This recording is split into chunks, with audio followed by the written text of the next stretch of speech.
Good wishes to all of you.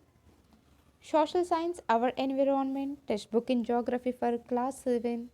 7th chapter, Human Environment, Settlement, Transport and Communication, audiobook. Take a look at figure 7.1, Human Settlement. Do you know the place where a building or a settlement develops is called its site? The, natu- the natural condition for selection of an ideal site are favorable climate, availability of water, suitable land, fertile soil. In chapter 1, you have learned that early human beings depend entirely on nature for food, clothing, and shelter. But with time, they learned new skills to grow food, build homes, and develop better means of transport and communication. In this way, they modified the environment where they lived. Settlements are places where people build their homes. Early human beings lived on trees and in caves. When they started to grow crops, it became necessary to have a permanent home. The settlements grew near the rivers' valleys as water was available and land was fertile. With the development of trade, commerce, and manufacturing, human settlements became larger. Settlement flourished and civilizations developed near river valleys. Do you recall the names of civilizations that grew along the banks of river Indus, Tigris, Nile, and Huanghe? Settlements can be permanent or temporary.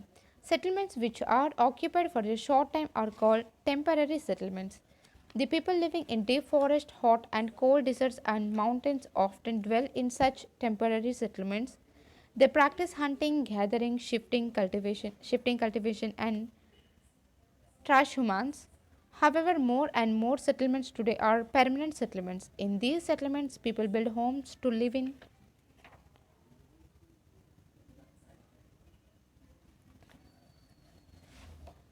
Glossary. Transhumans. It is a seasonal movement of people who rear animals move in search of new pastures according to changes in seasons. Take a look at figure 7.2, compact settlement. Take a look at figure 7.3, scattered settlement. It was Mary's birthday party. She and her friends were waiting for Gurpreet to arrive so that Mary could cut the cake.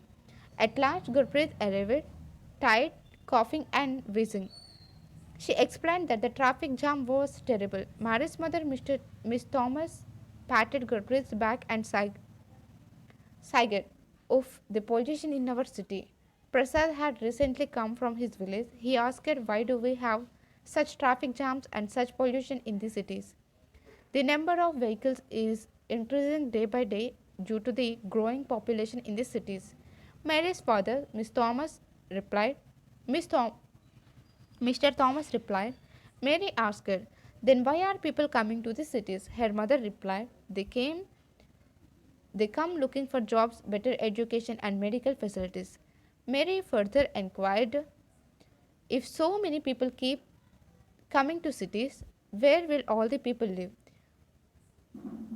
Mr. Thomas said, "That is why you see so many slums and squatter settlements where people stay in congested and unhygienic conditions.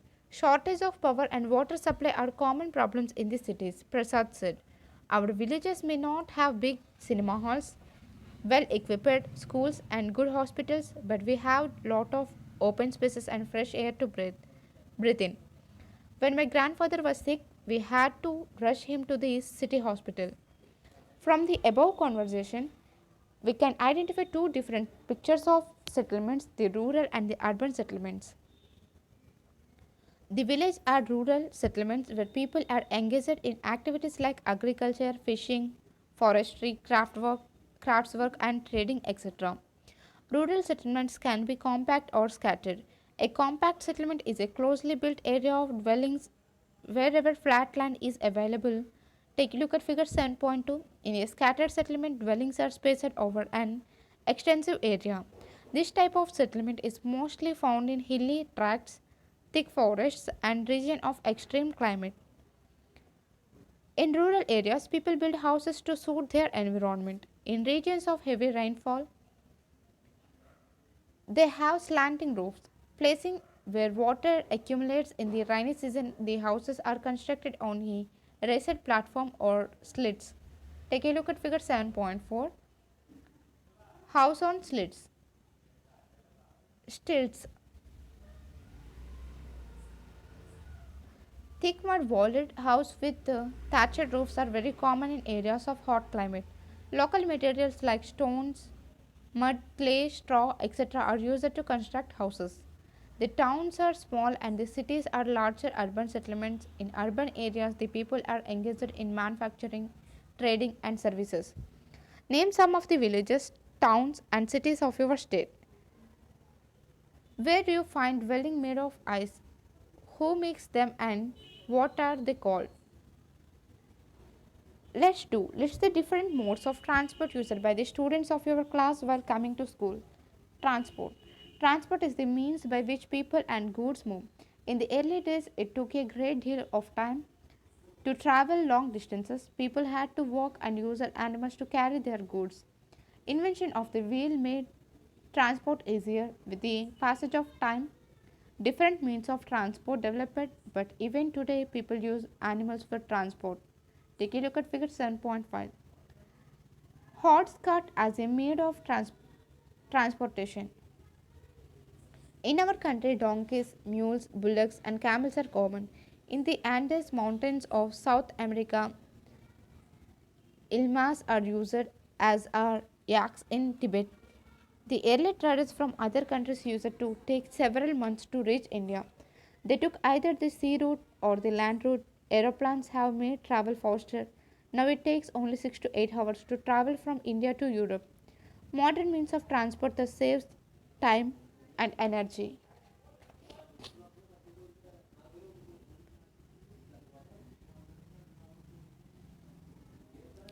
Do you know there are several national and state highways in India? The latest development in India is the construction of expressways. The Golden Quadrilateral connects Delhi, Mumbai, Chennai, and Kolkata. Take a look at figure 7.6, Metal Road. Take a look at figure 7.7, Unmetalled Road. Do you know the train from Zinging to Lasher runs at the altitude of 4000 meters above sea level and the highest point is 5072 meters. The four major means of transport are roadways, railways, waterways, and airways. Roadways. The most commonly used means of transport, especially for short distance, are roads. They can be metalled, puka, and unmetalled kucha. Figure 7.6 and 7.7. The plains have a dense network of roads. Roads have also been built in terrains like desert, forests, and even high mountains. Manali Leh Highway in the Himalayan mountain is one of the highest roadways in the world. Roads built underground are called subways, underpass, flyovers are built over raised structures, railways. The railways carry heavy goods and people over long distances quickly and cheaply. The invention of the steam engine and the industrial revolution helped in speedy development of rail transport. Diesel and electrical engines have largely replaced the steam engines.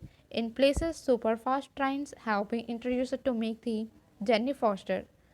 The railway network is well developed over the plain areas. Advanced technological skills have enabled laying of railway lines in difficult mountain terrains also.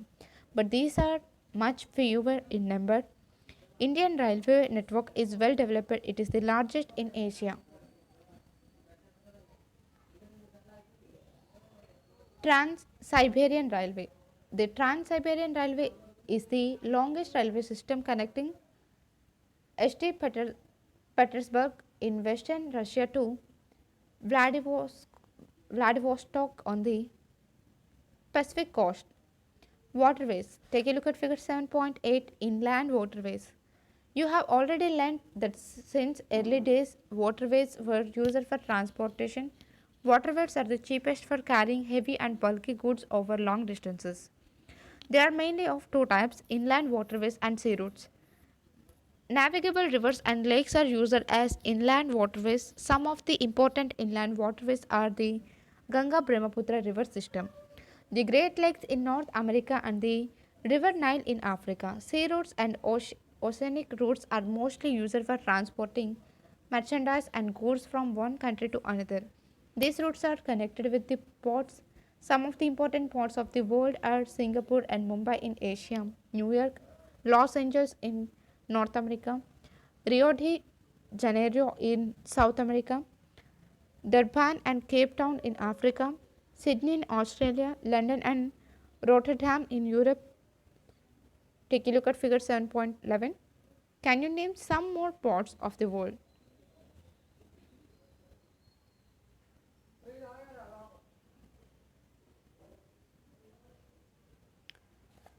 Take a look at figure 7.9, a helicopter. Let's do. Find out the names of some newspapers and TV news channels in English, Hindi, and a regional language. Take a look at figure 7.10, progress in the means of communication. Airways. This is the fastest way of transport developed in the early 20th century. It is also the most expensive due to high cost of fuels. Air traffic is adversely affected by bad weather like fog and storms. It is the only mode of transport to reach the most remote and distant areas, especially where there are no roads and railways.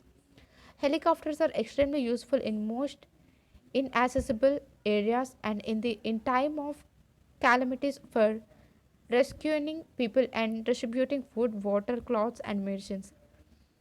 Some of the important airports are Delhi, Mumbai, New York, London, Paris, Frankfurt, and Cairo. Communication. Communication is the process of conveying messages to others. With the development of technology, humans have devised new and fast modes of communication. The figure 7.10 explains the evolution of the communication system. The advancement in the field of communication has brought about an information revolution in the world. Different modes of communication are used to provide information to educate as well as to entertain. Through newspapers, radio, and television, we can communicate with a large number of people. They are therefore called mass media. The satellites have made communication even faster. Satellites have helped in oil exploration, survey of forest, underground water, mineral wealth, weather forecast, and disaster warning. Now we can send electronic mails or emails through internet. Wireless telephonic communication through cellular phones have become very popular today. Internet not only provides us with worldwide information and interaction but has also made our lives more comfortable. Now we can reserve tickets for railways, airways, and even cinemas and hotels sitting at home with this kind.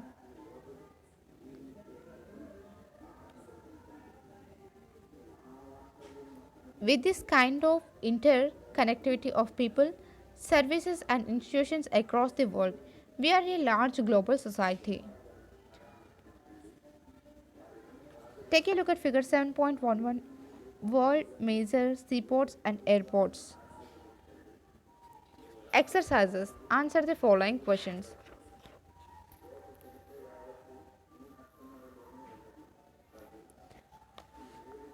What are the four means of transport? What do you understand by the term settlement? Which are the activities practiced by the rural people? Mention any two merits of railways. What do you understand by communication? What is mass media? Which is not a means of communication? Which type of road is constructed under the ground? Which mode of transport is most suitable to reach an island? Which vehicle does not pollute the environment? Match the following: internet, canal route, urban areas, compact settlement. Give reasons. Today world is shrinking. For fun, conduct a survey in your locality and find out how people commute to their respective workplaces using more than two modes of transport, more than three modes of transport, stay within walking distance. Sorry. Mention which mode of communication you will prefer most in the following situations? Your grandfather has suddenly fallen ill. How will you inform the doctor? Your mother wants to sell the old house. How will she spread this news? You are going to attend the marriage of your cousins for which you will be absent from the school for the next 2 days. How will you inform the teacher? Your friend has moved out with his her family to New York. How will you keep in touch on a daily basis? Thank you.